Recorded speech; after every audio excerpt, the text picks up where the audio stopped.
Bismillahirrahmanirrahim. Assalamualaikum warahmatullahi wabarakatuh. Subhanallah wa bihamdihi adada khalqihi wa ridha nafsihi wa zinata arsihi wa midada kalimatih.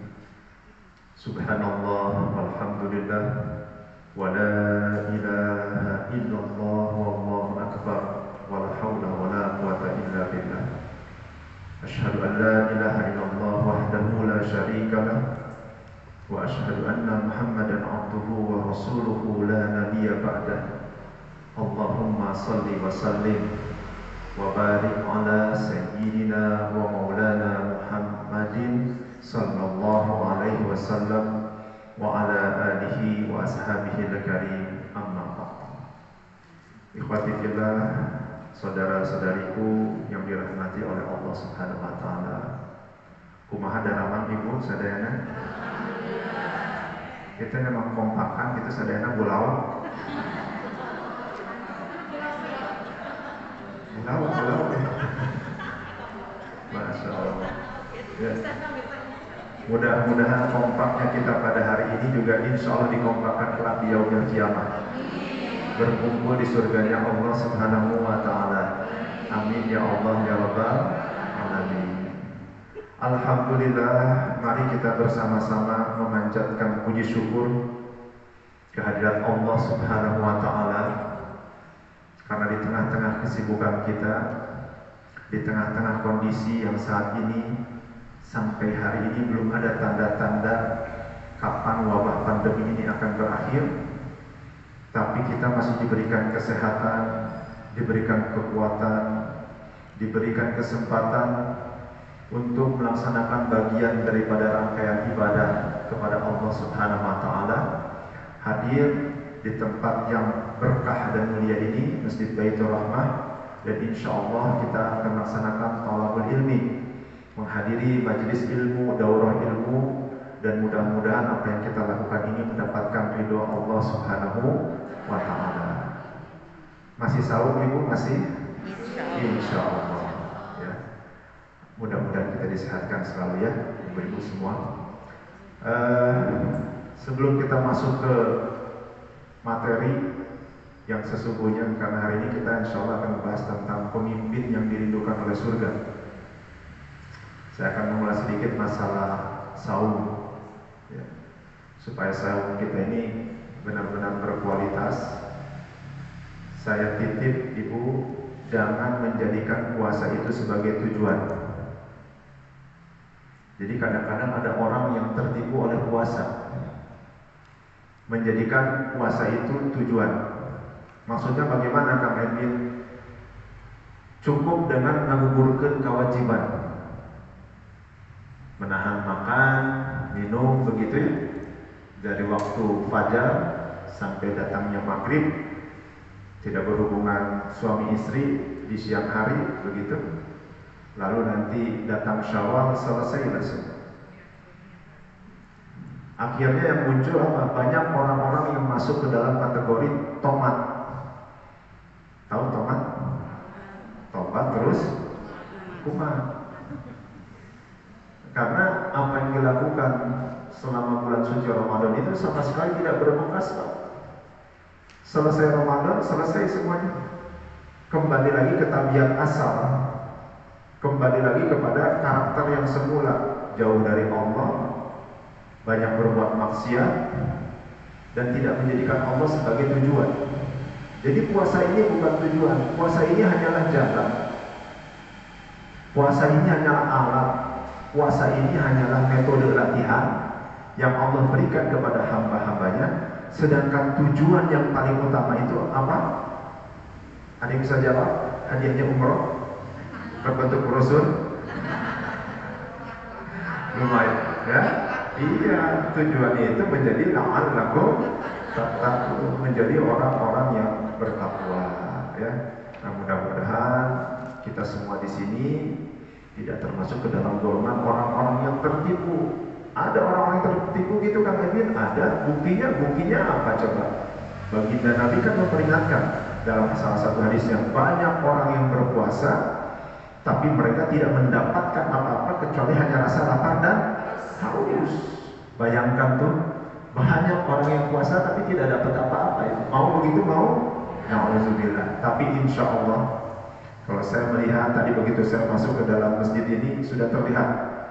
Kalau dalam bahasa Prancisnya ibu-ibu itu ya, kalau wajahnya tertutup masker, tapi dari dahi kan terlihat mencram bolenang herang di mata. Wanita-wanita solehah ya, bercahaya. Mudah-mudahan kita termasuk ke dalam golongan orang-orang yang bertakwa. Mudah-mudahan kita di dalam bulan suci Ramadan ini masuk ke dalam golongan yang dijanjikan oleh baginda Nabi Muhammad sallallahu alaihi wasallam. Apa yang dijanjikan oleh Rasulullah? Man shoma Ramadana imanan wa ihtisaban, ghufira lahu ma taqaddama min dzambi. Barang siapa berpuasa di bulan suci Ramadan dengan iman dan semata-mata mengharapkan ganjaran pahala dari Allah, maka Allah akan mengampuni seluruh dosa-dosanya yang terdahulu. Amin ya Allah ya Rabbal alamin. Baik, kita masuk ke dalam tema yang sebenarnya, pemimpin yang dirindukan surga. Saya mau tanya dulu, siapa yang dimaksud dengan pemimpin itu?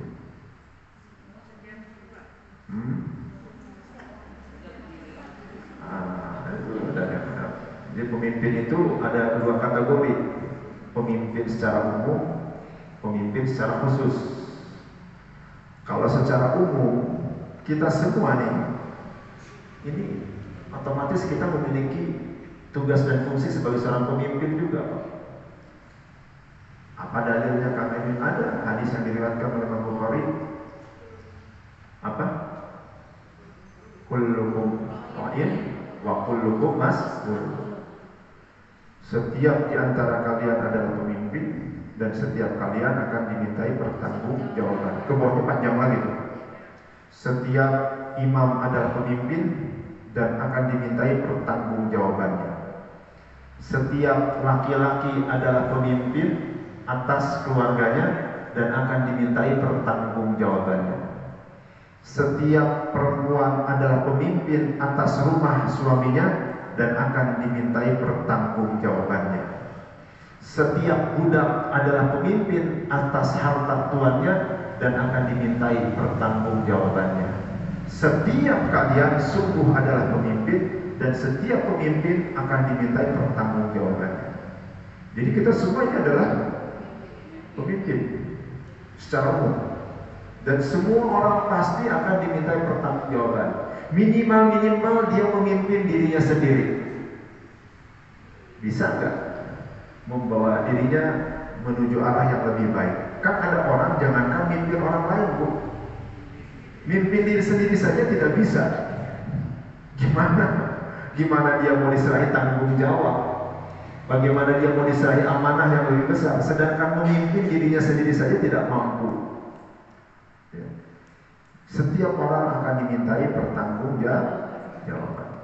Tapi secara khusus ada makna dari pemimpin itu.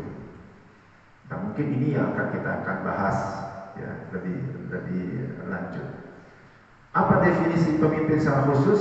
Kalau dalam teori kepemimpinan, kebetulan kuliah saya ilmu manajemen, sekarang sedang menempuh juga S3. Doakan Ibu ya, mudah-mudahan lancar. Itu banyak sekali teori definisi tentang pemimpin. Kalau saya uraikan satu-satu panjang.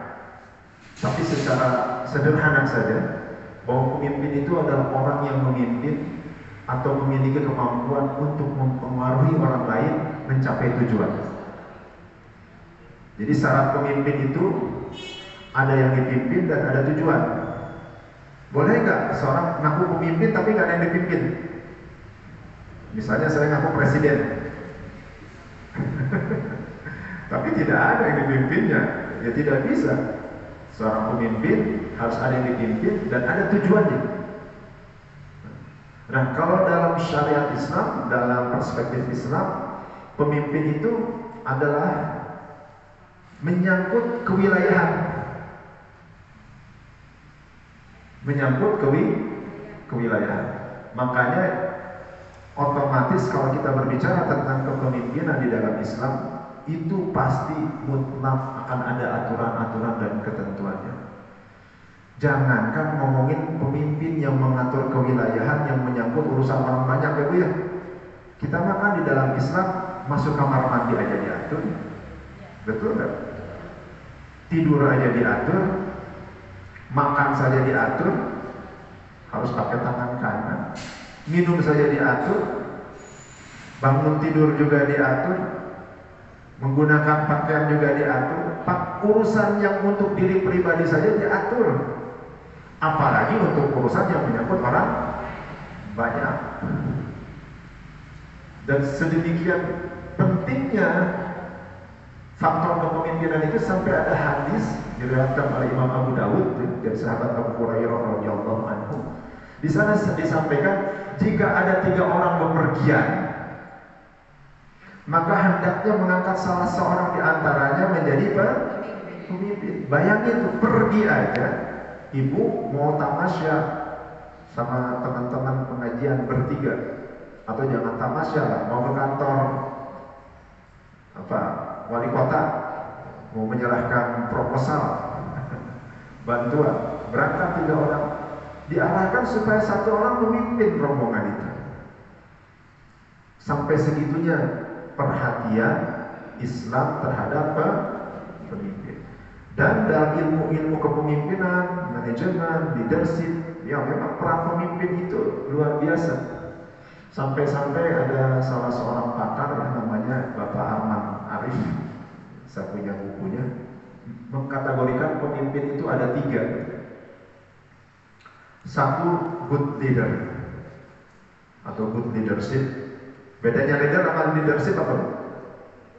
Kalau leader orangnya, pemimpinnya, leadership kepemimpinan. Nah, ada good leader, ada bad leader, ada bandit leader.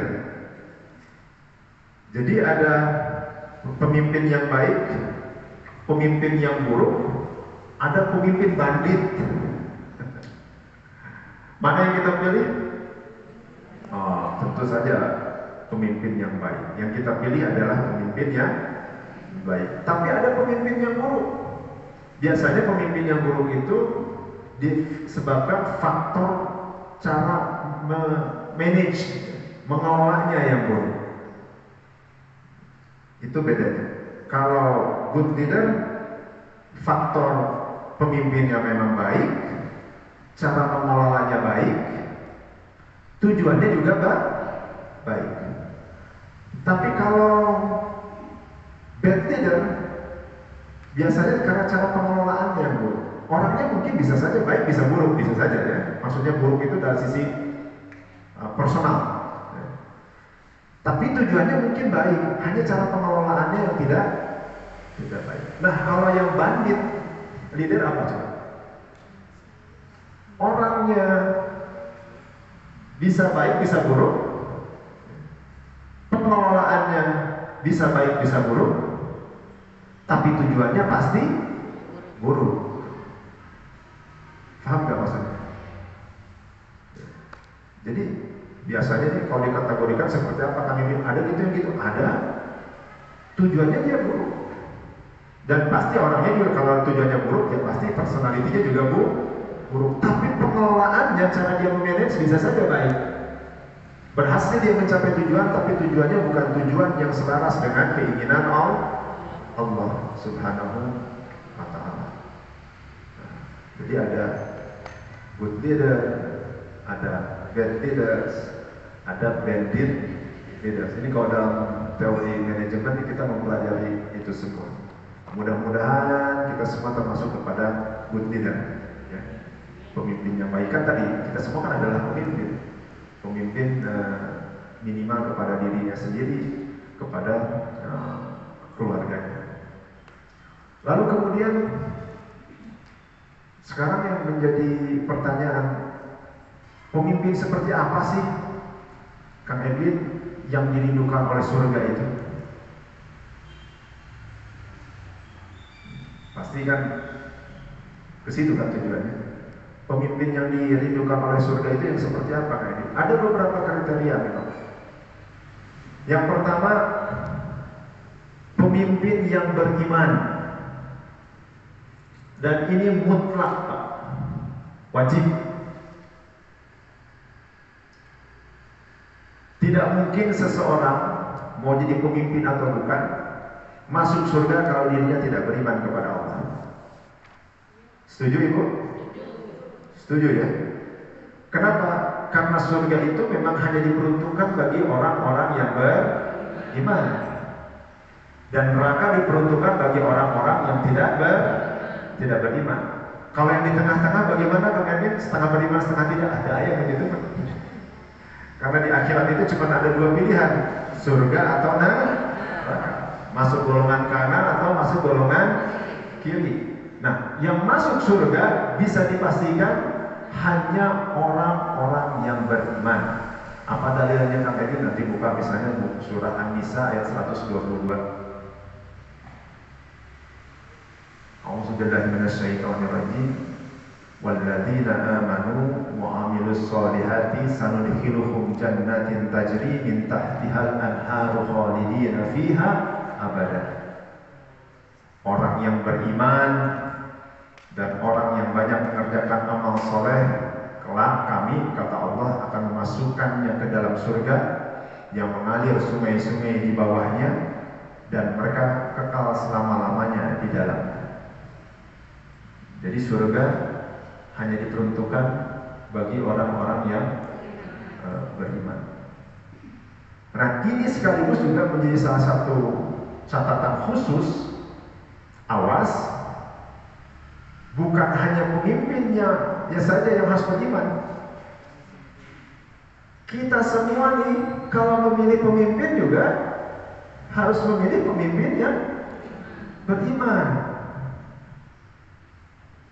Ini kadang-kadang saya memperhatikan, kebetulan saya sehari-hari berkecimpung di dunia politik ya. Ada orang-orang yang ketika memilih pemimpin itu dia keluar dari ketentuan. Apalagi kalau sudah faktor U atau U. Coba aja perhatikan.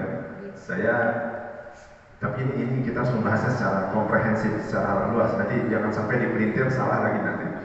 Saya nanti dianggap radikal lagi. Perhatikan, Islam itu sudah mengatur kan tadi, urusan yang kecil saja kita diatur, apalagi memilih pemimpin. Urusan yang besar mengatur urusan umat. Pemimpin itu harus beriman. Otomatis ketika kita memilih pemimpin juga harus yang seiman dengan kita. Gak bisa itu hanya karena alasan habis dia pinter loh, dia baik loh, dia artis loh, dia terkenal loh, dia suka bagi-bagi duit loh. Apalagi lagi masa kampanye sembako. Jadi kita siapa tahu nanti dia bisa membuat perubahan. Tidak bisa, Bapak. Ini sudah disepakati oleh jumhur ulama. Di sebuah wilayah yang mayoritas muslim, kita harus memilih pemimpin yang seiman. Selesai. Apa dalilnya Kang Edwin? Nanti buka ya. Misalnya di antara ini banyak sekali nih. Bahkan di antaranya ayat yang sempat kemarin membuat satu berita yang luar biasa ya. Surah Al-Maidah ayat 51. Ada lagi surah Al-Maidah ayat 55. Nanti ibu baca di rumahnya. Ada surah An-Nisa ayat 144. Ada surah Ali Imran ayat 28. Ada surah At-Taubah ayat 23. Tadi saya menyimak yang dibacakan ketika tilawah itu surah Ali Imran ayat 26 dan 27 kan? Qulillahumma malikal mulki tu'til mulka man tasha wa tanzi'ul mulka mimman tasha, dan seterusnya. Itu Allah menyampaikan bahwa Allah memberikan kekuasaan kepada siapapun yang dikehendaki dan mencabut kekuasaannya dari siapapun yang dikehendaki, kan begitu. Allah mengeluarkan yang hidup dari yang mati, mengeluarkan yang mati dari yang hidup, kan begitu. ayat ke-28-nya itu menjelaskan kalau kita memilih pemimpin itu tidak boleh yang kafir. Orang kafir tidak boleh dipilih menjadi pemimpin. Jadi berkaitan tentang kekuasaan. Ada yang menganggap bahwa Kang Edwin kalau kita lihat terjemahannya kan aulia itu bermakna juga tidak hanya pemimpin, teman setia juga bisa, pelindung juga bisa. Oh iya, bisa memang diartikan sebagai teman setia, diartikan sebagai pelindung. Tapi awas, ulama nih, saya bukan ulama ya, saya menyampaikan apa yang disampaikan oleh ulama. Ulama menyampaikan kalau jadi teman setia saja nggak boleh, apalagi jadi pemimpin. Gitu dong logika berpikirnya, jangan dibolak-balik. Jadi jelas memilih pemimpin harus yang seiman. Dan saya ingin sering sekali saya mengulang-ulang masalah tauhid ini ya, karena di sini kelihatannya semakin lama umat Islam itu semakin rusak. Tidak kaget zaman sekarang ada orang ibu-ibu rajin kajian hari Senin di Baitur Rahmah, Selasanya di Masjid Ukhuwah, hari Rabunya di Masjid Raya TSB, hari Kamisnya di Masjid Agung misalnya, hari Jumatnya di Masjid Istiqomah, muter terus. Tapi punya anak perempuan, gadis, cantik, pintar, muslimah, jelas. Begitu dilamar oleh seorang pemuda yang non muslim, tidak seiman, akhirnya diberikan juga. Pas ditanya kenapa ibu mengizinkan istrinya dipinang oleh seseorang yang tidak seiman, apa jawabannya? Ada bagel sih Kang Edwin, atau ada artis Kang Edwin, terkenal, atau udah benghar Kang Edwin, punya jabatan, kedudukan, siapa tahu nanti masuk ke dalam agama kita. Tapi yang terjadi apa kemudian?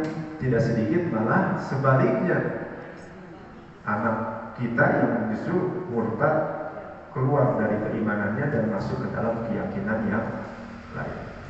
Ini nggak ada toleransi dalam Islam. Dan untuk menjawab hal seperti ini, kalau kita bertanya kenapa kita harus memilih pemimpin yang seiman, buka surah Al-Imran ayat ke-85. A'udzubillahi minasyaitonir rajim. Bismillahirrahmanirrahim. Wa may yabtaghi ghairal islami dinan fala yuqbala minhu wa huwa fil akhirati minal khasirin. Dan barang siapa mencari agama selain daripada Islam, sekali-kali tidak akan diterima daripadanya, dan kelak di akhirat termasuk ke dalam golongan orang-orang yang merugi. Walaupun dia baik, walaupun dia dermawan, walaupun dia santun, walaupun dia ramah, walaupun dia pintar, walaupun dia punya pangkat jabatan kedudukan, dan kedudukan itu dipergunakan untuk membantu banyak orang, semua kebaikan yang dimilikinya hanya berlaku untuk di dunia, tidak berlaku sama sekali untuk di akhirat. Sedangkan dimensi di dalam Islam itu harus dunia dan akhirat. Awas tuh, kehidupan di dalam Islam itu harus menyangkut dua urusan, urusan dunia dan urusan akhirat. Masih ada yang masih belum puas bertanya, Kang Edwin, tapi kan agama yang lain juga punya nabi. Saudara-saudara kita umat Kristen kan juga nabinya Nabi Isa, Yesus Kristus. Yahudi kan nabinya Nabi Musa alaihissalam. Kan sama-sama nabi. Kenapa tidak boleh? Nah, di sini kadang-kadang kita kurang pengetahuan, ya. Makanya ibu dibiasakan kalau baca Al-Quran jangan hanya sekedar menghatamkan saja. Ibu biasanya punya kebiasaan kan kalau di bulan suci Ramadan itu menghatamkan Al-Quran. Menghatamkan Al-Quran dalam arti kata membacanya sampai tamat, dari juz 1 sampai juz 30. Bagus apa tidak? Bagus apa tidak? Bagus dibandingkan dengan yang tidak membaca sama sekali. Dan awas, ganjaran pahala baca Al-Quran ini luar biasa. Satu huruf saja kita membaca, satu huruf ya, itu akan diganjar dengan 10 pahala kebaikan. Itu di hari dan bulan biasa, apalagi di bulan suci Ramadan, ganjarannya pasti berlipat-lipat ganda. Tapi pertanyaannya, kalau selamanya ibu hanya membaca huruf hijaiyahnya saja, bacaannya saja yang ibu baca, tapi tidak memahami, tidak pernah mengkaji, mentadaburi, mentafakuri makna isi dan kandungannya, saya mau tanya, mau sampai kapan Al-Quran itu bisa dijadikan sebagai hudan linnasi wa bayyinatin minal huda wal furqan, sebagai petunjuk? Hah? Gak akan, betul gak? Ibadah ya ibadah jelas, tapi tidak akan menjadi sebuah petunjuk. Sedangkan Rasulullah di bulan suci Ramadan itu punya kebiasaan, diriwayatkan tentang beliau ya, beliau itu membaca Al-Quran bersama-sama dengan malaikat Jibril alaihissalam. Bukan hanya sekedar membaca, satu Ramadan beliau menamatkan satu kali. Apa yang beliau lakukan? Mentadaburi, mengkajinya, termasuk juga mungkin berdiskusi kan dengan malaikat Jibril alaihi salam. Dan beliau lakukan itu juga bersama-sama dengan para sahabat. Nah, kalau kita hanya sekedar membaca saja bagaimana? Makanya tidak heran Bu, ada cerita ini bukan dongeng ya. Ada seorang perancang busana terkenal sekali di negeri ini. Muslim dia asalnya. Tiap tahun punya kebiasaan berangkat ke tanah suci. Jadi udah nggak bisa dihitung berapa kali naik haji, berapa kali berapa kali umroh, ya. Tapi yang mengagetkan dan bagi saya sangat memprihatinkan, akhirnya dia pindah agama. Dan pindah agamanya kapan terjadinya? Setelah pulang dari tanah suci, coba. Pulang dari tanah suci, setelah melakukan ibadah, tiba-tiba dia mendapatkan semacam petunjuk begitu ya, bahwa jalan kebenaran itu dengan menjadi seorang Kristiani. Na'udzubillah summa na'udzubillah ini.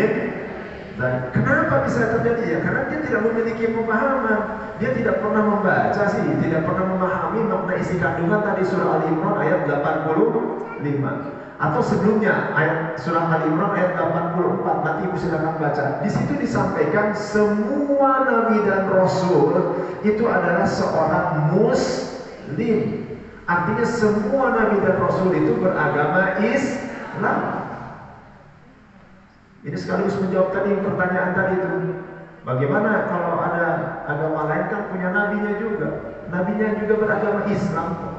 Cuman hukum syariatnya yang berlaku berbeda sesuai dengan zamannya, betul nggak? Syariatnya Nabi Ibrahim alaihissalam yang berlaku pada zamannya. Syariat Nabi Musa alaihissalam berlaku pada masanya. Syariat Nabi Isa alaihissalam berlaku pada masanya. Syariat Nabi Muhammad SAW berlaku sampai kapan? Sampai akhir zaman. Nanti untuk memperkuat lagi, ibu buka surah Al-Anbiya ayat ke-25. Di sana disampaikan bahwa semua rasul yang diutus oleh Allah itu mengajarkan untuk hanya menyembah kepada Allah Subhanahu wa ta'ala. Ya. Ini adalah satu prinsip yang sangat fundamental, yang tidak ada tawar menawar. Sehingga akhirnya kita baru paham nih, oh kenapa kita harus memilih pemimpin yang seiman. Dan jumhur ulama sepakat bahwa di sebuah wilayah yang mayoritas muslim, wajib bagi kita untuk memilih pemimpin yang seiman. Kalau Bandung mayoritas muslim bukan? Muslim. Jawa Barat muslim. Indonesia muslim. Jadi mutlak kita harus memilih pemimpin muslim. Nah, pertanyaannya gimana Kang Erwin kalau kita berada di satu negara, satu wilayah yang bukan muslim mayoritas, dan calon pemimpinnya pun juga ternyata bukan muslim juga. Nah, gimana kira-kira kalau kondisinya seperti itu? Nah, ulama ini yang menjelaskan kepada kita, kalau kondisinya seperti itu, pilih di antara calon pemimpin yang ada yang aspek mudaratnya lebih kecil bagi umat dan maslahatnya lebih banyak. Misalnya nih yang nyalon sama-sama non muslim begitu ya. Bisa saja kan seperti itu. Misalnya di Papua misalnya, atau di NTT gitu. Pilih yang mudaratnya lebih sedikit. Misalnya siapa tahu wakilnya ada yang muslim. Itu jadi catatan. Atau dia punya program-program yang punya keberpihakan terhadap keumatan. Itu jadi salah satu rujukan buat kita. Tapi kalau di wilayah yang notabene mayoritas Islam, mutlak bagi kita untuk memilih pemimpin muslim. Hanya memang sayangnya nih, banyak calon pemimpin atau pemimpin yang memanfaatkan keadaan ini. Jadi akhirnya ya betul. Apa tadi namanya? Pencitraan. Ketika musim kampanye yang tidak pernah ke masjid, maksakan ke masjid. Yang tidak pernah jadi imam sholat, maksakan jadi imam sholat. Yang tidak pernah berkerudung, maksakan berkerudung, berhijab. Ya, selesai pencalonan dilepaskan kembali. Ketika pencalonan berdandan pun seperti orang yang seperti apa, dari tanah Arab, dia pakai gamis, pakai sorban. Tapi selesai pencalonan, apalagi setelah terpilih, dilepas semuanya. Nah ini juga harus jadi pelajaran buat kita ya, supaya kita tidak tertipu oleh hal-hal seperti itu. Karena kalau ada jenis pemimpin seperti itu, sudah dipastikan dia termasuk ke dalam ciri-ciri orang yang munafik. Ya, ini mudah-mudahan menjadi pelajaran buat kita. Ini mau sampai jam berapa nih? Hah? Saya setengah 12, kebetulan ada janji terapi ya di Margahayu. Mudah-mudahan selesai. Masya Allah. Nah, pertanyaan berikutnya, Kang Edwin, tapi kan kita hidup di bumi Indonesia yang beragam, dan kita bukan negara Islam. Negara kita adalah negara demokrasi yang berdasarkan Pancasila. Apa nggak bertentangan nih punya prinsip seperti ini? Nah, kira-kira gimana kalau ada pertanyaan seperti ini? Yang bisa jawab, kan ini pertanyaan sulit, hadiahnya umroh berbentuk brosur. Brosurnya cuma lebih banyak. Hah? Gimana? Kira-kira bertentangan? Saya akan jawab tidak. Yang tidak boleh itu kalau kita menghalang-halangi, Bapak dan Ibu, menghalang-halangi ya. Ada saudara kita non muslim mau mencalonkan diri sama kita, nggak boleh. Oh itu tidak boleh tuh. Itu melanggar konstitusi tuh. Karena semua orang yang ada di bumi Indonesia ini, NKRI ini, berhak untuk mencalonkan dan dicalonkan. Nggak boleh kita menghalang-halangi. Misalnya, apalagi kita misalnya mengeluarkan bahasa-bahasa yang pembunuhan karakter ya. Seperti ini misalnya, jangan pilih dia. Atau nggak boleh dia mencalonkan karena agamanya berbeda dengan kita. Itu nggak boleh. Kewajiban kita hanya untuk memilih yang seiman, bukan untuk menghalang-halangi orang yang berbeda imannya. Dan kalau kita menjalankan perintah agama kita, Islam kan, perintah agama kita untuk memilih pemimpin yang seiman, justru ini dijamin oleh konstitusi Ibu. Nanti Ibu bisa buka Undang-Undang Dasar 1945 pasal 29 dasar 28 ya. Ayat 1, negara berdasarkan ketuhanan yang Maha Esa. Terus ayat 2-nya, negara menjamin kemerdekaan masing-masing penduduknya untuk memeluk agamanya masing-masing dan menjalankan keyakinan sesuai dengan kepercayaan. Kurang lebih seperti itu lah. Jadi negara menjamin kita untuk memeluk agama dan menjalankan perintah sesuai dengan ajaran kita masing-masing. Kalau misalnya umat Kristen punya ajarannya sendiri, ya nggak apa-apa. Kita nggak boleh juga mencela mereka, ya. Kita tidak boleh menghalang-halangi mereka, kita hormati keyakinan mereka, tapi kita juga menjalankan keyakinan kita sesuai dengan perintah agama kita. Jadi prinsip toleransi itu bukan mencampur adukan, Ibu. Tapi toleransi itu adalah lakum dinukum waliyadin. Untukmu agamamu dan untukmu agamamu. Nah ini paling prinsipnya. Jadi pemimpin yang dirindukan oleh surga itu pemimpin yang beriman. Dan saya jujur sangat merindukan ke depan, mudah-mudahan di Indonesia memiliki pemimpin-pemimpin yang memiliki kategori seperti ini. Pengen nggak punya pemimpin kalau seperti baginda Nabi Muhammad SAW? Barangkali terlalu jauh kadang-kadang kita berpikir ya, karena beliau ada Rasul, ya dibimbing langsung oleh Allah. Ini mah di antara manusia aja lah. Pengen nggak sih punya pemimpin seperti Sayyidina Abu Bakar, Sayyidina Umar, Sayyidina Utsman, Sayyidina Ali? Ingin nggak? Atau seperti Sultan Muhammad Al-Fatih, Sultan Salahuddin Ayyubi gitu ya? Ingin nggak? Atau mungkin ada yang bilang, itu mah kan terlalu jauh. Yang di Indonesia, pengen nggak punya pemimpin seperti Jenderal Sudirman? Pengen nggak? Ibu tahu Jenderal Sudirman? Allahu Akbar, itu pemimpin yang top tuh.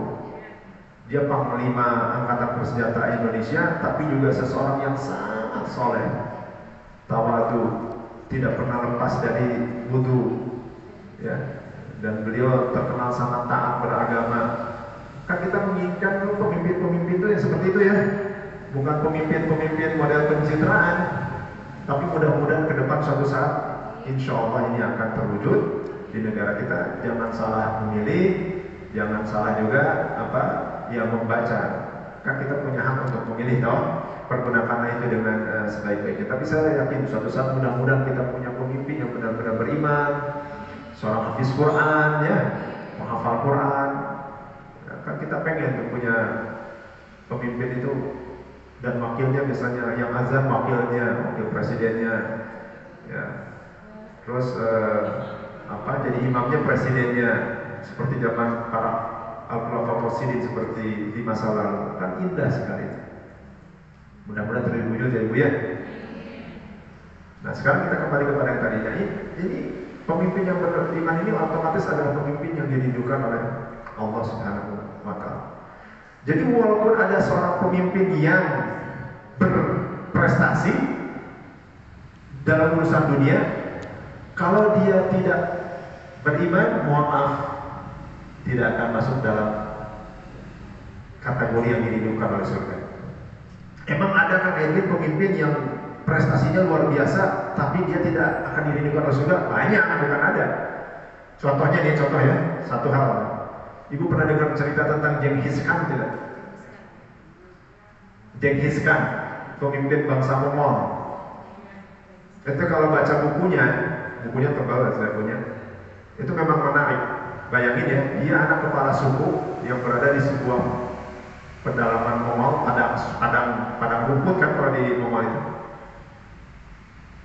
Bapaknya meninggal, lalu kemudian dia bersama ibunya dan saudara-saudaranya diasingkan oleh pengganti bapaknya. Jadi bapaknya meninggal, bapaknya kan kepala suku tuh meninggal. Nah pengganti bapaknya ini orang kepercayaan bapaknya ceritanya. Nah dia mengangkat dirinya sebagai pemimpin pengganti karena menganggap bahwa Genghis Khan, Temujin kalau nama kecilnya ya, Temujin ini sebagai ancaman kan, dibuang, diasingkan di tempat yang jauh, tidak diberi perbekalan, padahal menjelang musim dingin. Bayangkan, sama saja kan dengan mau dibunuh tuh.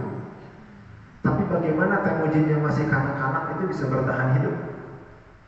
Saya mendengar ceritanya itu luar biasa sekali. Sampai akhirnya dia bisa merebut kembali sukunya, lalu kemudian bisa mempersatukan suku-suku Mongol yang ada, yang tadinya semuanya tercerai-berai. Lalu kemudian setelah bersatu, mereka menjadi sebuah kekuatan yang luar biasa dan menaklukkan negara-negara lain. Negara-negara yang besar, yang lebih adidaya bisa takluk oleh sebuah suku yang tertinggal peradabannya, yang tinggal dari padang rumput. Hebat gak? Hebat. Kalau untuk urusan dunia hebat tuh. Mungkin susah mencari pemimpin sekelas itu ya. Tapi kalau untuk urusan akhirat nggak ada artinya apa. Makanya pemimpin yang dirindukan oleh surga itu adalah pemimpin yang beriman kepada Allah Subhanahu wa Ta'ala. Baik, ini pertama. Yang kedua, pemimpin yang dirindukan oleh surga siapa? Ada yang bisa jawab nggak kira-kira kategorinya? Ini pasti sering dibahas sebenarnya. Pemimpin yang adil.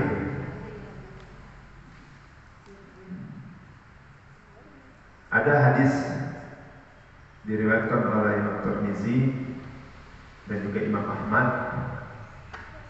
Penghuni surga itu terdiri atas 3 golongan.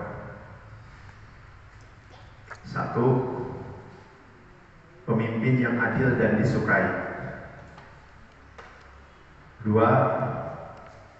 orang yang memiliki sifat kasih sayang dan lunak hatinya kepada setiap sanak keluarganya dan kepada setiap muslim. 3, orang miskin yang mampu menjaga kehormatan dirinya sedangkan ia memiliki keluarga. Ini ulama menjelaskan syarah dari hadis ini, maksudnya 3 golongan itu bukan berarti hanya 3 ya, tapi menyampaikan bahwa di antara para penghuni surga itu ada 3 kelompok ini. Salah satunya adalah pemimpin yang adil. Adil ini perintah di dalam Al-Quranul Karim untuk berlaku adil. Jadi ibu silakan nanti buka misalnya bagian surah Al-Maidah ayat ke-8. Wala yajrimannakum sana'anu qaumin 'ala an la ta'dilu i'dilu huwa aqrabu lit-taqwa. Dan janganlah sekali-kali kebencianmu terhadap satu kaum membuatmu berlaku tidak adil kepada mereka. Berlaku adillah karena mendekatkan diri kepada takwa. Atau juga di surat An-Nahl ayat 90. Innallaha ya'muru bil 'adli wal ihsan ittahizil qurba wa yanha 'anil fahsya'i wal munkari wal baghi ya'idukum la'allakum tadhakkarun. Gitu kan. Seterusnya. Sesungguhnya Allah memerintahkan kepada kamu untuk berlaku adil dan berbuat kebaikan. Jadi adil ini adalah perintah, dan otomatis pemimpin yang adil ini adalah pemimpin yang sangat diutamakan di dalam Islam. Makanya sampai-sampai disampaikan oleh baginda Nabi, salah satu penghuni surga itu adalah golongan para pemimpin yang adil.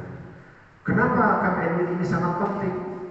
Karena ini menyangkut kepentingan orang banyak.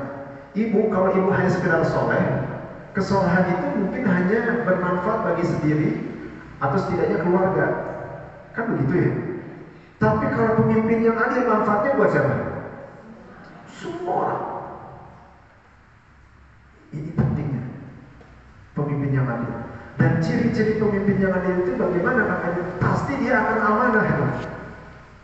Bila berkata tidak pernah berdusta.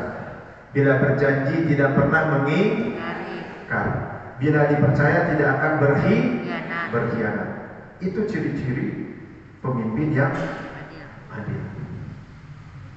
Jadi, tapi zaman sekarang mudah atau susah menemukan pemimpin yang begini? Susah ya Pak ya? Susah. Kenapa ya? Karena faktor yang pertamanya juga belum ditempuh sih. Kan tadi yang pertama itu syaratnya harus iman dulu. Iman kepada Allah, iman kepada Rasulnya. Dia harus menjadi orang yang dekat dengan Allah. Baru dia nanti buahnya itu akan mampu berlaku adil Pak. Karena adil itu merupakan bagian daripada perintah Allah. Kalau dia tidak beriman kepada Allah, tidak beriman kepada Rasulnya, ya otomatis kebanyakan nanti menjadikan pangkat jabatan kedudukan itu hanya untuk kepentingan dirinya, untuk kepentingan golongannya, begitu. Untuk kepentingan dunia. Akhirnya nanti timbullah penyakit hubud dunia, ya, cinta kepada dunia. Nah ini zaman sekarang susah Bu ya, cari pemimpin yang adil. Tapi insya Allah pasti ada. Kita juga harus optimis. Insya Allah pasti ada. Tinggal kita manfaatkan kesempatan yang diberikan kepada kita untuk memilih pemimpin yang benar-benar beriman kepada Allah, pemimpin yang amanah, pemimpin yang adil. Nah, keuntungannya apa Kang Edwin kalau ada pemimpin yang adil? Nah, ini makanya lagi-lagi ya, kenapa ini pentingnya perlunya pemimpin yang adil itu? Karena ada kelebihan pemimpin yang adil dibandingkan dengan orang-orang biasa. Apa keuntungannya? Kelebihannya? Doanya tidak akan tertolak. Ada sebuah hadis diriwayatkan oleh Imam Ahmad, 3 orang yang doanya tidak akan tertolak. 1, pemimpin yang adil. 2, orang yang berpuasa hingga berbuka. 3, orang yang terani. Ya, insya Allah hari ini kita termasuk orang yang tidak akan tertolak doanya, karena kita sedang sahur, ya. Sampai menjelang buka nanti, makanya banyak-banyak saja berdoa ibu. Ibu kalau sedang menjelang berbuka apa yang dilakukan biasanya? Masak? Nonton sinetron? Tidak. Masak ya? Paling banter ibu-ibu itu masak. Tapi setidaknya ibu ini diajarkan oleh guru-guru kita ya, para ulama. Ibu ambil waktu secara khusus ketika menjelang berbuka itu, kalau bisa entah 10 menit, 15 menit, itu ibu berdoa. Karena itu adalah waktu yang sangat-sangat mustajab untuk berdoa. Kadang-kadang kalau kita ini terbalik, menjelang berbuka itu pikiran sudah menuju alam makanan. Ya mana yang harus dibelokkan ya, duluan ya, kolak apa yang mana ya? Ini alamnya sudah, alam bawah sadarnya sudah menuju ke situ. Padahal ini adalah waktu yang mustajab. Rasulullah, para sahabat, tabi'in ini terbiasa menjelang waktu berbuka itu justru adalah saat yang tidak bisa diganggu, karena itu saatnya untuk berdoa. Kadang-kadang kita itu kalaupun berdoa hanya doa batalan saja, betul nggak? Setelah itu Bismillah melewatkannya. Dibiasakan itu kalau pernah umroh di bulan suci Ramadan. Mudah-mudahan kita semua memiliki kesempatan ya. Ibu pernah umroh di bulan Ramadan? Itu ada pengalaman yang tidak akan terlupakan buat saya, karena selain tradisi di sana memang buka bersama ayam ya, 1 jam atau 1 jam setengah itu orang sudah berkumpul di pelataran masjid. Makanan itu sudah banyak yang menyediakan. Kita tinggal duduk, bahkan rebutan. Yang menyediakan makanan itu rebutan jamaah. Haj, tafadhol julus, kemari duduk di sini gitu. Supaya duduk di tempat dia, nanti dia siapkan makanan. Dan di sana menjelang berbuka itu semua sibuk dengan berzikir kepada Allah Subhanahu wa taala. Ada yang membaca Al-Qur'an, lalu diselangi dengan doa, berzikir, bertobat, beristighfar. Apalagi menjelang waktu maghrib, semuanya berdoa dengan khusyuk. Tidak sedikit yang bercucuran berlinangan air mata. Ini berbeda dengan di sini ya. Kalau di sini ya, tapi insya Allah mulai Ramadan tahun ini perbaiki ya. Nanti ibu menjelang berbuka, hari ini kan minta dan ingatkan, sampaikan kepada suami tercinta, kepada anak-anak, yuk kita berdoa bersama-sama, pimpin oleh si bapaknya, ibu mengaminkan bersama-sama dengan anak-anak. Allahu Akbar, itu akan menjadi sesuatu yang indah sekali, indah di sisi Allah dan indah di mata kita sebagai sesama manusia. Nah, doa yang tidak tertolak itu salah satunya adalah pemimpin yang adil. Makanya saya bilang tadi, Islam itu mengatur urusan dunia dan urusan akhirat. Pemimpin yang adil itu surganya dia dapat, akhiratnya dia dapat, di dunianya pun juga dia dapat, karena dia punya senjata. Senjatanya itu doa yang tidak tertolak. Doa untuk apa? Karena dia untuk urusan dunia. Makanya kalau pemimpin yang adil begitu misalnya diberikan ujian, musim kemarau yang berkepanjangan, asalkan dia pemimpin yang adil, dia bisa memimpin sholat hujan, ya, lalu berdoa, insya Allah doanya akan diijabah. Seperti dulu dilakukan oleh Sayyidina Umar bin Khattab radhiyallahu anhu. Ketika ada musibah apa-apa, dia memimpin berdoa, doanya itu akan diijabah. Kalau sekarang banyak pemimpin doanya camplang. Kenapa? Ya karena mungkin tidak termasuk ke dalam kategori yang adil tadi. Ini saya mau cerita sedikit tentang Sayyidina Umar bin Khattab. Ada kisah yang menarik sekali. Jadi ceritanya begini. Ketika zaman beliau menjadi seorang khalifah, ya, Amirul Mukminin, beliau menunjuk salah seorang di antara sahabat yang bernama Amr bin As itu jadi gubernur di Mesir. Ada yang pernah dengar kasus ini kan? Amr bin As, bukan, cerita ini tentang ceritanya belum ya? Oke, saya akan ceritakan. Amr bin As menjadi gubernur di Mesir. Nah, ceritanya Mesir itu kan daerah yang terkenal subur. Kenapa? Karena di wilayah Mesir itu mengalir sebuah sungai besar yang namanya Sungai Nil, dan dipergunakan menjadi sumber kehidupan masyarakat Mesir ketika itu. Jadi sebelum Islam masuk, ketika zaman Fir'aun, ya, sebelumnya itu Sungai Nil sudah dijadikan sebagai sumber penghidupan untuk bercocok tanam, untuk mandi, untuk kebutuhan sehari-hari, untuk minum dan seterusnya, semua diambil dari Sungai Nil. Nah, ceritanya diriwayatkan Sungai Nilnya itu mengering, airnya menyusut, timbul keresahan di antara masyarakat Mesir, sampai akhirnya mereka menghadap kepada gubernurnya Amr bin As. Ceritanya mereka meminta diizinkan untuk melakukan ritual mereka. Ditanya oleh Amr bin As, ritualnya seperti apa?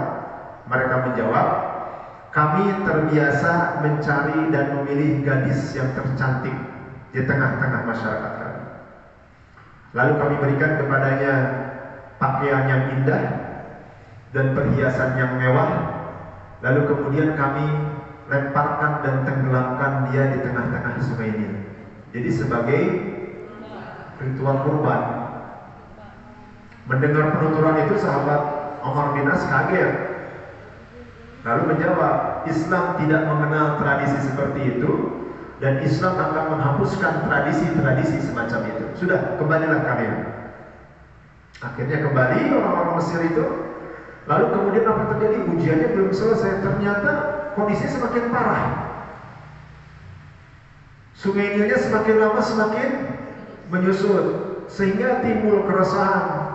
Dan masyarakat Mesir, apalagi mereka kan belum lama mengenal Islam, masih sangat dipengaruhi oleh kepercayaan nenek moyangnya. Mereka berpikir, wah ini gara-gara Islam, ini gara-gara pemimpinnya seperti ini. Nah, Amr bin As sudah kebingungan kan. Akhirnya Amr bin As mengirim surat. Suratnya ditujukan kepada siapa? Kepada sang khalifah Amirul Mukminin Sayyidina Umar bin Khattab radhiyallahu anhu, meminta petunjuk. Ini mesti gimana kurang lebih. Semuanya diceritakan oleh beliau. Setelah diterima suratnya, ini singkat cerita ya, suratnya nyampe, dibaca oleh Sayyidina Umar. Akhirnya Sayyidina Umar membuat surat kembali, membuat 2 buah surat. Surat yang pertama ditujukan kepada Amr bin As. Isinya begini, wahai Amr bin As, apa yang kamu lakukan atau tindakan kamu sudah benar. Islam memang tidak mengenal tradisi-tradisi seperti itu, dan Islam akan menghapuskan tradisi semacam itu. Setelah ini kau bukalah surat yang kedua dan kau lemparkan ke Sungai Nil. Jadi Amr bin As diperintahkan oleh Sayyidina Umar bin Khattab untuk melemparkan surat yang kedua ke sungai. Tahu surat yang kedua isinya seperti apa itu? Ternyata surat itu adalah surat yang ditulis oleh Sayyidina Umar bin Khattab, ditujukan kepada Sungai Nil. Ini benar ini kisahnya. Isinya begini. Aneh kan? Kalau buat kita aneh, tapi kalau buat orang yang keimanannya sudah sangat tinggi, makomnya seperti Sayyidina Umar bin Khattab, ini tidak aneh. Keyakinannya sangat kuat. Untuk Sungai Nil di Mesir, dari hamba Allah Umar bin Khattab, wahai Nil, ini tulisannya barangkali seperti itu ya. Wahai Nil, jika engkau mengalir atas kehendakmu sendiri, maka berhentilah mengalir selama-lamanya. Tapi jika kamu mengalir atas kehendak Allah Subhanahu wa Ta'ala, maka dengan ini aku Umar bin Khattab memohon kepada Tuhanku Allah Subhanahu wa Ta'ala untuk mengalirkan airmu saat ini juga. Paham gak Ibu? Menyimak tadi apa? Redaksi suratnya? Ibu ngahulang gak? Tapi pasti tertegun kan? Kok bisa? Amr bin As pun juga sangat tertegun. Kok bisa nih pimpinan saya membuat surat seperti ini? Tapi karena perintah, ya sudah. Akhirnya suratnya sesuai dengan perintah dilemparkanlah ke sungai. Apa yang terjadi? Tidak berapa lama kemudian datang awan gelap bergulung-gulung di angkasa raya. Lalu kemudian turunlah hujan lebat yang mengguyur dataran Mesir sedemikian deras, sedemikian lamanya, sehingga kemudian tidak berapa lama kemudian sungai Nil itu airnya kembali naik, pasang dan pulih seperti sedia kala. Allahu Akbar. Ini kenapa bisa terjadi? Karomah seperti ini tentu saja atas izin Allah. Tapi Allah ini memberikan kelebihan terhadap doa seorang pemimpin yang adil. Dan kita tahu kan, Sayyidina Umar bin Khattab ini adalah seorang sosok manusia yang terkenal akan keadilannya, kezuhudannya, dan ketakwaannya kepada Allah Subhanahu wa Ta'ala. Makanya ini pentingnya Bu, kita memilih pemimpin yang beriman itu. Ini pentingnya kita memilih pemimpin yang adil. Kenapa? Karena nanti dampaknya balik lagi ke kita. Bayangkan nih kalau kita memiliki pemimpin dengan kaliber atau kualitas seperti Sayyidina Umar bin Khattab, ada masalah, beliau berdoa. Beliau kan berdoa memohon kepada Allah Subhanahu wa Ta'ala agar tidak ada rakyatnya yang sengsara, tidak ada rakyatnya yang menderita, tidak ada rakyatnya yang kelaparan. Dan itu terbukti di zaman beliau itu Islam itu sedemikian hebat, berkembang sampai dikatakan hampir 2/3 wilayah di muka bumi ini tidak ada di pandi-pandi Islam yang tidak berkibar di dalam. Islam sampai masuk ke wilayah benua Eropa, Islam sampai masuk ke wilayah benua Afrika, Islam sampai masuk ke wilayah benua Asia. Itu di bawah kepemimpinan beliau, Sayyidina Umar bin Khattab radhiyallahu anhu. Jadi makanya sangat-sangat penting sekali bagi kita untuk memilih dan memiliki pemimpin yang adil itu. Dan mudah-mudahan kita juga bisa menjadi hamba-hamba Allah yang beriman dan berlaku adil dalam kehidupan kita. Kalau tadi masalah akidah tauhid ya Bu ya, tidak boleh ada tawar-menawar. Tadi yang masalah tauhid itu mengesahkan Allah kan? Makanya kita kenapa harus memilih pemimpin yang seiman? Kita harus meyakini agama yang paling benar itu adalah Islam. Tidak ada agama yang hak kecuali hanya Islam. Al-yawma akmaltu lakum dinakum wa atmamtu alaikum ni'mati wa raditu lakumul Islam dinan. Kata Allah, hari ini telah kusempurnakan untukmu agamamu dan telah kucukupkan nikmatku kepadamu dan telah aku ridhoi Islam sebagai agama bagimu. Surah Al-Maidah ayat ketiga. Artinya apa? Agama yang paling sempurna adalah Islam. Nikmat yang terbesar adalah Islam. Agama satu-satunya yang diridhoi oleh Allah adalah Islam. Ini nggak ada tawar-menawar. Tapi kalau untuk urusan muamalah, menebarkan kebaikan, berlaku adil, ini berlaku kepada siapapun, muslim ataupun non muslim. Ini hebatnya Islam. Jadi tidak boleh misalnya ada persengketaan muslim dengan non muslim nih. Yang salah yang muslim sebetulnya, yang benar non muslim. Tapi karena kita beratkan non muslim, nu dimenangkan non muslim, boleh tidak begitu? Tidak boleh.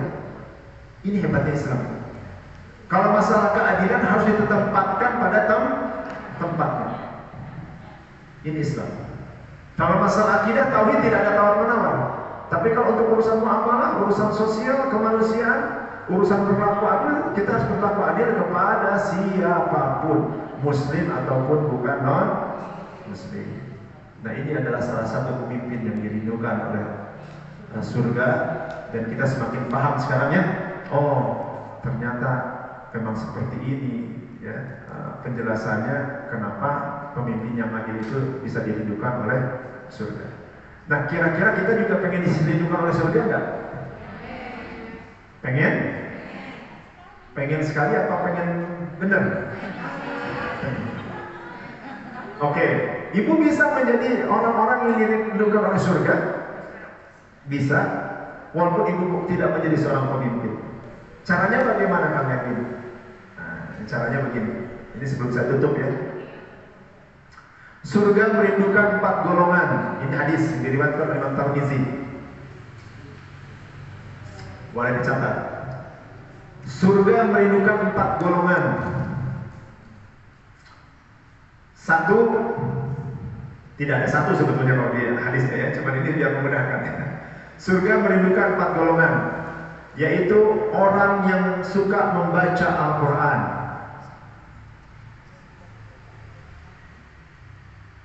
orang yang menjaga lisan, orang yang suka memberi makan orang-orang yang lapar,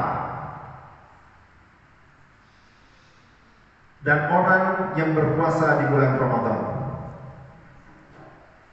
Ada 4 golongan yang dirindukan oleh surga. Kalau tadi kan pemimpin nih, kalau ini berlaku untuk semua, termasuk buat kita semua. 1, orang yang suka membaca Al-Quran. 2, orang yang suka menjaga lisan. 3, orang yang suka memberi makan orang-orang yang kelaparan, artinya gemar bersedekah. 4, orang yang berpuasa di bulan suci Ramadan. Lakukan 4 hal ini. Insya Allah kita juga akan termasuk ke dalam golongan orang-orang yang dirindukan oleh surga. Jadi Allah itu memang maha adil ya. Tidak hanya pemimpin saja yang diberikan hadiah yang luar biasa dirindukan oleh surga, tapi insya Allah juga kita bisa termasuk ke dalam golongan orang-orang yang dirindukan oleh surga. 4 hal ini yang tadi kalau kita lakukan di waktu-waktu biasa sudah menjadi orang yang dirindukan oleh surga. Bayangkan bila keempat-empatnya kita lakukan secara bersamaan di bulan suci Ramadan. Membaca Al-Quran, menjaga lisan, memberikan makan orang yang kelaparan, lalu berpuasa di bulan suci Ramadan, otomatis kita akan menjadi kelompok orang yang dirindukan oleh surga, dan pahalanya itu juga berlipat-lipat ganda. Allah. Cukup ibu, cukup. Teruskan jangan.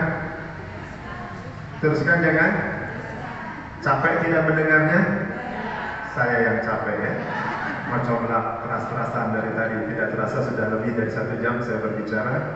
Mudah-mudahan apa yang disampaikan ini bermanfaat buat kita semua, dan mudah-mudahan kita semua juga termasuk ke dalam golongan orang-orang yang dirindukan oleh surga. Bapak, saya mau tanya, ya. Kalau tadi Bapak bilang kan akan lahir generasi pemimpin yang seperti yang Bapak jelaskan gitu ya, yang beriman, adil dan bertakwa. Sedangkan ya itu berarti kan tugas kami gitu ya sebagai seorang ibu gitu ya untuk mendidik generasi-generasi lanjutannya. Dan ya saya menyadari bahwa ya ibu-ibu sekarang kan drakoran gitu ya, ikatan cinta gitu ya Pak. Jadi asa kekal kumaha gitu Pak ya untuk menghadirkan generasi yang Bapak ceritakan tadi itu seperti apa gitu, agar kami bisa mendidik generasi yang tadi Bapak sampaikan. Mungkin itu Pak. Terima kasih. Assalamualaikum warahmatullahi wabarakatuh. Waalaikumsalam. Mau langsung dijawab? Mungkin pertanyaannya begini kan, menjadi generasi-generasi mendatang yang diharapkan bisa menjadi pemimpin-pemimpin yang terbaik. Begitu ya? Ibu punya anak? Punya cucu? Mungkin ada yang belum ya. Saya sudah punya cucu 1. laki-laki. Alhamdulillah. Ada ungkapan al-ummu madrasatul ula. Ibu itu adalah madrasah pertama bagi anak-anaknya. Kenapa? Karena bisa dibayangkan, bahkan pendidikan seorang ibu kepada anaknya itu bisa dimulai sejak dalam buaya. Kalau ingin memiliki anak yang berkualitas, itu bisa dimulai dari masa buaya. Caranya gimana kalian? Dimulai dari memberikan nutrisi yang bergizi kan, supaya dia menjadi anak yang sehat. Itu sudah jelas. Lalu kemudian ada kiat-kiat, ini diajarkan oleh para guru, para ulama kita. Bagaimana caranya? Sering-sering memperdengarkan bacaan lantunan Al-Quran kepada bayi. Kan bayi yang di dalam kandungan itu berinteraksi ya, dengan sang ibu. Nah kalau ibunya rajin atau menjadi ahlul Quran, insya Allah anaknya pun juga akan memiliki kecenderungan yang sama. Ibunya rajin beribadah, anaknya pun juga sama. Jadi ketika di masa mengandung si ibu ini rajin beribadah, rajin melakukan hal-hal yang bermanfaat, itu akan berdampak kepada anak. Apalagi setelah nanti dia dilahirkan. Nah ini penting. Nah saya mau ini agak panjang sedikit, nggak apa-apa ya. Ibu kita saat ini sedang menghadapi yang dinamakan dengan bonus demografi. Bonus demografi itu apa Kang Edwin? Di mana usia produktifnya lebih banyak daripada usia tidak produktif. Apa yang dimaksud dengan usia produktif? Para pakar sosial, pakar ekonomi itu sudah mengatur usia produktif itu mulai dari usia 15 tahun sampai di bawah 65 tahun. Siapa di sini yang di bawah 65 tahun? Cukup. Ya, masih produktif. Walaupun bukan berarti yang di atas 65 tahun tidak produktif, tidak. Ya, tidak begitu dia. Contohnya siapa? Contohnya tuh lihat. Pernah dengar Perdana Menteri Malaysia, Mahathir Mohamad, usianya berapa tahun coba? Kemarin ketika terpilih jadi Perdana Menteri 90 tahun, Bu. Bayangkan tuh, 90 tahun jadi Perdana Menteri. Artinya masih produktif juga kan? Tapi secara umum di atas 65 tahun itu kebanyakan tidak produktif. Ibu juga saya yakin 65 tahun masih produktif. Mana yang 65 tahun mana? Angkat tangan. 1, 2, 3, 4. Buktinya ibu hadir di majelis ini. Betul nggak? Tolakul ini produktif atau tidak? Produktif. Jempol 2 dari saya. Masya Allah. Jadi secara umum usia 65 tahun itu tidak produktif, tapi ada yang produktif. Kita bicara secara umum ya, 15 sampai dengan di bawah 65 tahun. Nah yang menarik, di tahun 2018 hasil survei Badan Pusat Statistik Indonesia, dari kurang lebih 260 jutaan penduduk Indonesia, 180 juta penduduknya itu usia produktif. Bayangin, 180 jutanya usia produktif, berarti sudah 60% lebih kan? Yang tahun 2020 kemarin saya dapat lagi data terbaru, 140 jutaannya itu adalah mereka yang berusia masuk ke dalam kategori generasi milenial dan generasi Z. Ibu tahu generasi milenial lahirnya tahun berapa? 90-an. Ya, 96 ke sana sampai tahun 2010. 2010 ke sini itu generasi Z. Di atasnya lagi ada lagi yang namanya generasi Alpha yang paling muda. Bayangin 140 jutaan ya. Itu adalah generasi milenial, generasi Z, anak-anak muda kan. Puncak-puncaknya nanti tahun 2030-an. Dari 300 juta penduduk Indonesia, 70%-nya usia produktif dan bisa dipastikan mayoritas mereka adalah anak-anak muda. Bayangin Bu, kalau anak-anak mudanya ini yang berkualitas, anak-anak mudanya ini akhlaknya mulia, anak-anak muda ini cerdas, terampil, kompetitif, memiliki kompetensi, masa depan Indonesia akan gimana? Jalan gemilang kan? Akan menjadi masa depan yang adil, makmur dan sejahtera dalam bayangan kita. Tapi sebaliknya, usia produktif ini bisa jadi bencana, jadi malapetaka kalau anak-anak mudanya ternyata tidak berkualitas, jauh dari Allah, akhlaknya buruk, tidak beriman, tidak cerdas, pemalas, pengangguran, menjadi korban narkoba dan seterusnya. Nauzubillah. Nah, ini memang merupakan tugas dan tanggung jawab ibu-ibu kita semua. Nah, ibu tolong, saya titip saja, didik anak-anaknya supaya memiliki, kalau di dalam Islam itu ulama menyebutkan ada yang disebut muwasafah. Muwasafah itu 10 kriteria ideal muslim. Ya. Jangan 10-nya lah, ambil saja 5-nya, setengahnya. Ibu usahakan anak-anak kita itu terdidik memiliki 5 hal ini. Siap ibu? Apa saja Kang Emil dari 5 itu? 1, salimul akidah. Akidah yang bersih, akidah yang lurus, terutama yang menyangkut tadi akidah tauhid. Tadi sudah dijelaskan kan, panjang lebar. Ibu minimal berikan pemahaman kepada anak-anaknya seperti yang tadi saya sampaikan kepada ibu. Anak-anak kita tuh harus kuat akidah tauhidnya. Ya. Yang kedua, shahihul ibadah. Beribadah yang benar sesuai dengan tuntunan. Tuntunan siapa? Baginda Nabi Muhammad sallallahu alaihi wasallam yang mengacu kepada Al-Qur'an dan As-Sunnah dan mengikuti penjelasan dari para alim ulama. Yang ketiga, matinul khuluq. Akhlak yang kokoh, akhlak yang mulia. Dan ini juga salah satu yang penting. Saya akan jelaskan, Bu. Islam itu kalau diibaratkan seperti pohon. Pohon besar, akarnya kuat, dahannya kokoh, batangnya kokoh. Kalau diibaratkan, akarnya itu adalah tauhid. Ibu kalau ada pohon besar, batangnya kokoh, kelihatannya, daunnya rimbun, buahnya ranum, tapi akarnya keropos. Kira-kira apa yang akan terjadi? Pohon itu tetap akan tumbang. Jadi pondasinya itu adalah tauhid. Lalu kemudian batangnya itu yang tegak lurus ke atas itu adalah, kalau saya ibaratkan, adalah sholat sebagai tiangnya. Makanya disampaikan as-sholat imaduddin, faman aqamaha faqad aqamadin wa man tarakaha faqad hadamadin. Sesungguhnya sholat itu adalah tiangnya agama. Barang siapa mendirikan sholat berarti menegakkan agamanya, dan barang siapa meninggalkan sholat berarti merobohkan agamanya. Kalau tauhidnya ada tapi tidak ada tiangnya, kira-kira pohonnya bisa berdiri atau tidak? Tidak. Dan saya katakan, ibu, antara tauhid serta sholat itu tidak bisa dipisahkan. Kita mengaku beriman kepada Allah, yakin percaya akan adanya Allah, tapi tidak mau sholat, tidak bisa diterima.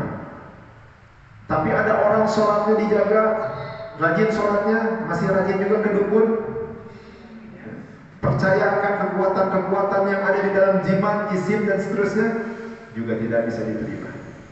Jadi saya katakan antara sholat dengan tauhid itu tidak bisa dipisahkan. Dalilnya apa? Kami ada salah satu ayat ini, salah satu ayat favorit saya karena mengajarkan tentang tauhid dan tentang letak sholat itu. Buka surah Toha ayat ke-14. Ya, ibu harus hafalkan nih, karena ini penting sekali nanti buat ngajarin anak-anaknya tentang makna tauhid dan sholat ya. Surah Toha ayat ke-14. Di sana disampaikan, A'udzubillahi minasyaitonirrajim, innani anallah la ilaha illa ana fa'budni wa aqimis shalah li dzikri. Sesungguhnya aku ini adalah Allah dan tiada Tuhan yang layak untuk disembah selain hanya aku.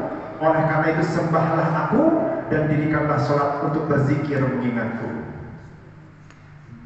Tadi la ilaha illa ana, tidak ada Tuhan yang layak disembah selain hanya aku, itu artinya tauhid. Tapi tauhid itu harus dibuktikan dengan sholat. Jadi tidak ada tauhid tanpa sholat dan tidak ada sholat tanpa tauhid.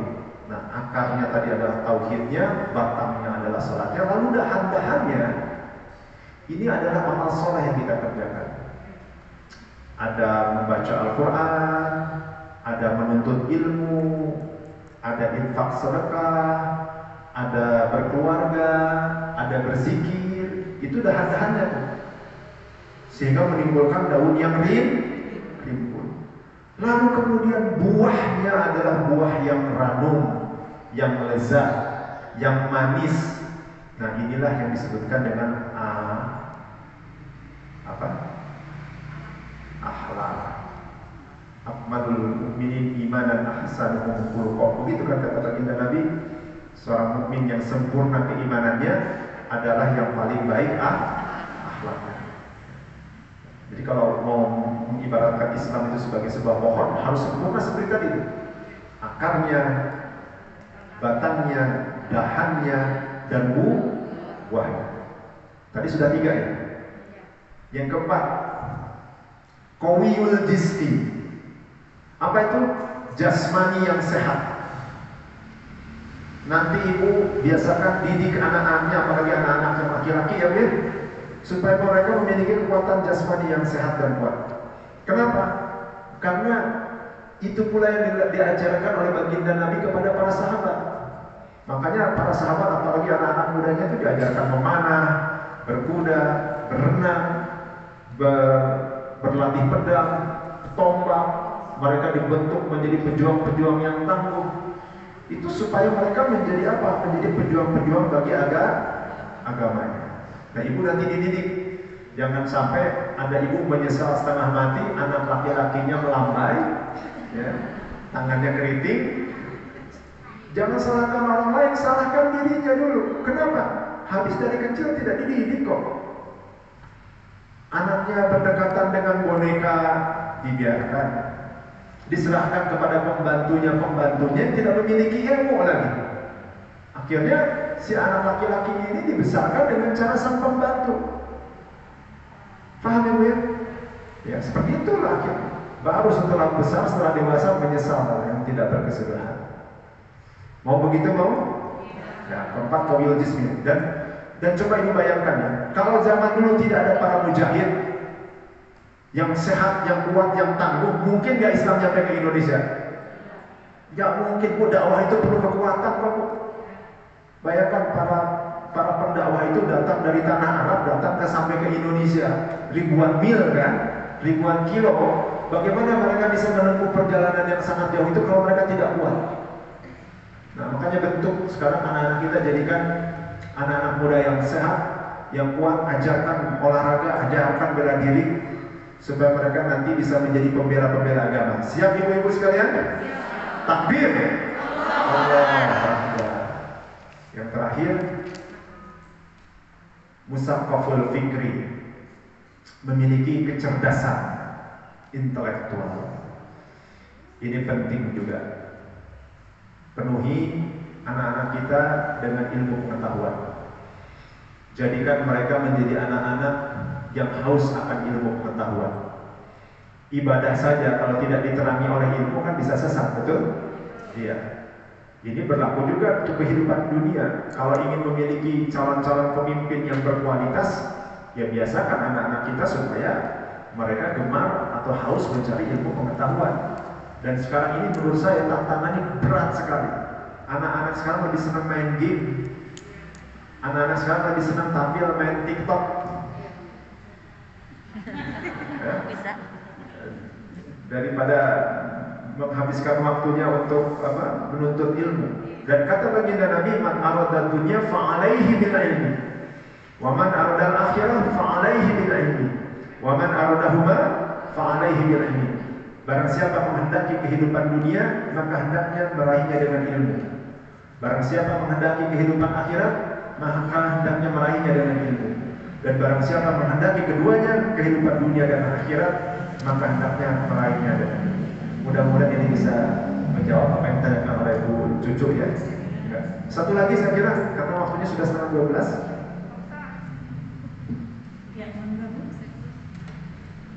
Bertanya ini cuman saya penasaran sama topinya Pak Ustaz.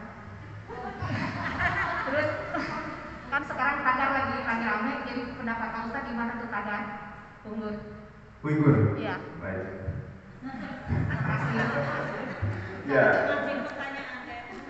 kemarin juga saya kebetulan diwawancara ya, ada wawancara di salah satu radio. Penyiarnya itu menanyakan, karena saya kebetulan memakai topi ini. Topinya tidak satu ya. Bisa ada yang bertanya, Kak ini pakai topinya itu terus. Wah, nanti kotor agak bergantian saya pakai. Saya sengaja dalam setiap kesempatan menggunakan topi ini. Ini untuk menunjukkan kepedulian kita dan dukungan kita kepada sesama muslim. Saya pernah menghadiri Multaqo. Multaqo itu semacam konferensi internasional di Istanbul ya, beberapa tahun yang lalu. Isunya yang dibahas sebetulnya tentang Palestina. Kita membahas tentang Palestina, tentang saudara-saudara Palestina kita di sana yang saat ini sedang terzalimi oleh siapa? Oleh Israel.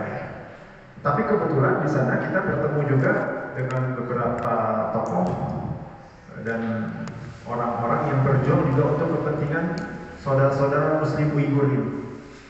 Saya juga pernah menerima kehadiran tokoh Uighur ya yang datang ke Indonesia. Lalu kita berbincang panjang tentang keadaan di sana. Memang sangat-sangat memprihatinkan sekali, Bu. Uighur ini dulu nama daerahnya itu adalah Turkistan Timur. Sebelum kemudian akhirnya diduduki dan dijajah oleh pemerintah Tiongkok. Pemerintah komunis di Tiongkok, dan sekarang dijadikan namanya menjadi provinsi Xinjiang. Saya kebetulan pernah juga berangkat ke negara Cina ya. Waktu itu kebetulannya mencari pelatih. Saya kan kebetulan menjadi ketua Pemprov Wusu Jawa Barat. Menghadapi PON tahun 2016 perlu mencari pelatih wusu, olahraga wusu ya. Saya berangkat ke sana dan kita berangkat ke Beijing, memang tidak ke Turkistan ya, tidak ke Xinjiang ya, tapi kita kurang lebih mendapatkan gambaran. Bu, di sana itu saudara-saudara Uighur kita itu diperlakukan secara semena-mena. Mereka terutama tidak bisa melaksanakan kewajiban mereka sebagai seorang muslim. Ibadah mereka itu dihalang-halangi. Kaum lelakinya tidak boleh melakukan sholat berjamaah di masjid. Jangankan begitu, untuk memiliki tanda-tanda ya keislaman seperti contoh jenggot itu nggak boleh. Kalau bagi laki-laki, perempuan berhijab tidak boleh. Sholat Jumat dilarang. Bahkan yang menyedihkan, berpuasa di bulan Ramadan tidak boleh. Kalau ketahuan anak-anak mereka sekolah nih, ya, itu dipaksa untuk berbuka. Dan yang lebih menyedihkan lagi, ada satu program namanya program pertukaran budaya. Caranya bagaimana? Lelaki-lelaki suku Han itu suku mayoritas di Cina ya, itu harus diizinkan untuk menginap di rumah-rumah Muslim Uighur. Ibu bisa bayangkan nggak? Sementara kaum lelakinya kebanyakan di penjara. Kan di sana ada kamp-kamp konsentrasi ya. Itu sampai 1 juta lebih katanya kaum lelaki Uighur yang di penjara di situ. Nah, yang ada di rumah siapa? Kaum perempuannya. Terus bayangkan ada lelaki yang harus menginap di rumah mereka. Sehingga tidak sedikit terjadi kaum wanitanya itu diperkosa atau dipaksa menikah oleh lelaki hamil. Ini sangat memprihatinkan sekali. Dan sebagai seorang muslim kita harus memberikan dukungan bukan terhadap saudara-saudara kita sesama muslim. Kan baginda Nabi berpesan, al-mu'minu lil mu'mini kal bunyani yasuddu ba'duhu ba'dan. Seorang mukmin dengan mukmin lainnya ibarat satu bangunan, satu dengan lainnya harus saling menguatkan. Ini ada saudara kita sedang susah, kita sudah seharusnya memberikan dukungan kepada mereka. Ya mudah-mudahan dengan cara saya menggunakan topi ini untuk mengingatkan umat bahwa masih ada saudara-saudara kita di sana yang sedang sengsara. Mari kita juga bantu mereka, dukung mereka, minimal dengan doa kita. Ya, kalau kita tidak memiliki kemampuan yang lebih, minimal dengan doa kita supaya saudara-saudara kita di sana diberikan kekuatan, kesabaran, diberikan pertolongan, terbebas dari cengkraman penjajahan pemerintah komunis Tiongkok. Saya kira itu. Kepada Allah Subhanahu wa taala, agar pertemuan ini menjadi pertemuan yang dilimpahi dengan rahmat keberkahan. Jadi kita diberikan ampunan dan keluarga kita seluruhnya dijadikan menjadi hamba-hamba Allah yang saleh dan salehah, yang benar-benar beriman, benar-benar bertakwa kepada Allah Subhanahu wa taala. Kita awali dengan bersama-sama membaca suratul Fatihah terlebih dahulu. Bismillahirrahmanirrahim. Alhamdulillahi rabbil alamin. Ar-Rahmanir-Rahim. Maliki yaumiddin. Iyyaka na'budu wa iyyaka nasta'in. Ihdinas siratal mustaqim. Siratal ladzina an'amta 'alaihim ghairil maghdubi 'alaihim waladdallin. Amin. Hasbunallahu wa ni'mal wakeel, ni'mal maula wa ni'man nasir, la haula wa la quwwata illa billahil 'aliyyil 'azim. Allahumma salli wa sallim wa barik ala sayyidina wa maulana Muhammadin wa ala alihi wa sahbihi ajma'in. Amin ya Allah ya rabbal alamin. Alhamdulillahi rabbil alamin. Bismillahi amantu billah. Bismillahi tawajjahtu billah. Bismillahi i'tasamtu billah. Bismillahi tawakkaltu ala Allah. La hawla wa la quwwata illa billahil 'aliyyil 'azim. Allahumma ighfir lana dhunubana wa liwalidina warhamhuma kama rabbayana shaghira. Allahumma ighfir lil mu'minina wal mu'minat, muslimina wal muslimat, al ahya'i minhum wal amwat, innahu qaribun mujibu da'wat ya qadiyal hajat. Allahumma inna nas'aluka al-'afwa wal 'afiyah wal mu'afata ad-da'imata fid din wad dunya wal akhirah wal fawza bil jannah wan najata minan nar. Ya Allah, ya Tuhan kami, sesungguhnya tiada Tuhan selain hanya Engkau ya Allah. Hanya kepadamu kami menyembah, hanya kepadamu tempat kami berharap dan meminta. Engkau maha mendengar dan maha mengabulkan. Dengarkanlah dan kabulkanlah doa dan pinta hamba-hamba-Mu ini dengan segala kelemahan, kekurangan dan kehinaan yang kami miliki. Ya Allah, kami mohon kepadamu ya Allah, dengan segala limpahan keberkahan, curahan rahmat kasih sayang, ampunan, perlindungan dan pertolongan yang Kau anugerahkan dalam bulan suci Ramadan ini ya Allah. Ampuni segala dosa dan khilafat kami ya Allah. Maafkan segala salah dan khilaf kami ya Allah, yang terasa maupun yang tidak terasa, yang disengaja maupun yang tidak disengaja, yang kami ingat maupun yang kami lupa. Ampunlah pula segala dosa dan khilafat ayah bunda kami ya Allah, baik yang masih hidup maupun yang telah wafat ya Allah. Bahagiakan mereka dunia dan akhiratnya, sayangilah mereka dunia dan akhiratnya.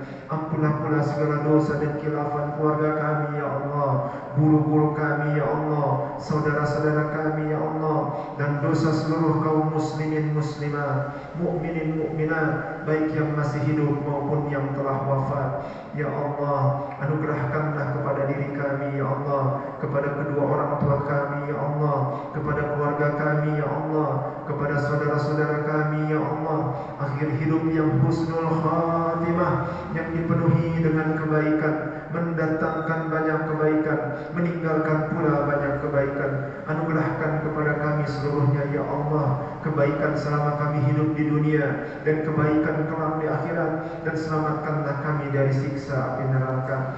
Ya Allah, jadikan pertemuan ini menjadi pertemuan yang dilimpahi dengan rahmat dan keberkahan dari-Mu ya Allah.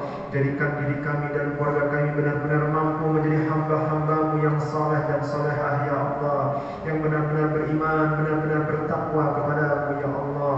Sehat kuatkan lahir batin kami ya Allah, untuk menjadi bekal beribadah kepada-Mu, untuk menjadi bekal turut berjuang di jalan-Mu.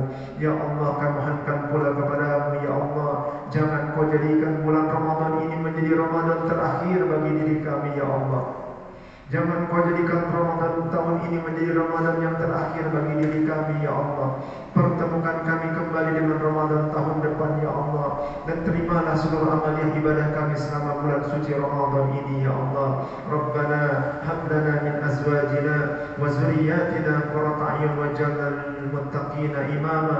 Rabbana taqabbal minna innaka antas samiul alim wa tub 'alaina innaka antat tawwabur rahim. Rabbana taqabbal minna صلاتنا وصيامنا وقيامنا وركوعنا وسجودنا وقراءتنا وتخشعنا وتضرعنا وتعبدنا وتمم تفسيرنا يا الله يا أرحم الراحمين.